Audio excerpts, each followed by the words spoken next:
ବାଲେଶ୍ୱରରେ ଓଡ଼ିଶା ସରକାରଙ୍କ ଗୃହ ନିର୍ମାଣ ଓ ନଗର ଉନ୍ନୟନ ମନ୍ତ୍ରୀ ଡକ୍ଟର କୃଷ୍ଣଚନ୍ଦ୍ର ମହାପାତ୍ର ଭାରତ ସରକାରଙ୍କ ଆଗତ ହୋଇଥିବା ବଜେଟ୍ ଉପରେ ସାମ୍ବାଦିକ ସମ୍ମିଳନୀ ଅନୁଷ୍ଠିତ ହୋଇଛି। ଚଳିତ ବର୍ଷ ବଜେଟ୍ରେ ଯୁବଶକ୍ତି, ଗରିବ, କୃଷକ, ମହିଳା ଏବଂ ସମସ୍ତ ଶ୍ରେଣୀର ଲୋକମାନଙ୍କ ହିତକୁ ଧ୍ୟାନରେ ରଖି ପ୍ରସ୍ତୁତ କରାଯାଇଛି ବୋଲି ମନ୍ତ୍ରୀ କୃଷ୍ଣଚନ୍ଦ୍ର ମହାପାତ୍ର ପ୍ରକାଶ କରିଛନ୍ତି। 2047 ସୁଦ୍ଧା ବିକଶିତ ଭାରତର ସଂକଳ୍ପକୁ ସାକାର କରିବା ଦିଗରେ ଏହି ବଜେଟ୍ ଏକ ରୋଡ୍ ମ୍ୟାପ୍ ସାଜିବ। ବିକଶିତ ଓଡ଼ିଶା ଗଠନରେ ମଧ୍ୟ ଏହି ବଜେଟ୍ରେ ପ୍ରାଥମିକତା ଦିଆଯାଇଛି ବୋଲି ଗଣମାଧ୍ୟମ ଆଗରେ ପ୍ରକାଶ କରିଥିଲେ। ଏହି ସାମ୍ବାଦିକ ସମ୍ମିଳନୀରେ ସଦର ବିଧାୟକ ମାନସ କୁମାର ଦତ୍ତ, ରେମୁଣା ବିଧାୟକ ତଥା ସରକାରୀ ଉପମୁଖ୍ୟ ସଚେତକ ଗୋବିନ୍ଦ ଚନ୍ଦ୍ର ଦାସ, ଏସ୍ଏସି ମୋର୍ଚ୍ଚା ରାଜ୍ୟ ସଭାପତି କାନ୍ଦ୍ରା ସୋରେନ, ଜିଲ୍ଲା ସାଧାରଣ ସମ୍ପାଦକ ପରଶୁରାମ ପରିଡ଼ା, କାର୍ଯ୍ୟକ୍ରମ ସଂଯୋଜକ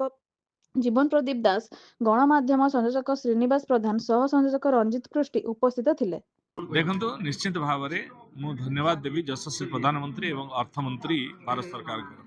जो भाई भाव में गत काली बजेट उपस्थापन है ए बजेट रे साधारण चाषी ठारू आरंभ करी युवपीढ़ी आपण मानकर जिते माने चाकरिया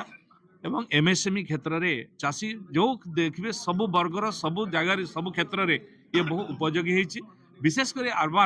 अर्बानाइजेशन रे ये बहुत सहयोगी हम ये अर्बान मोबिलिटी कथा कहतु बा जो भली सिटी इकोनॉमिक रीजन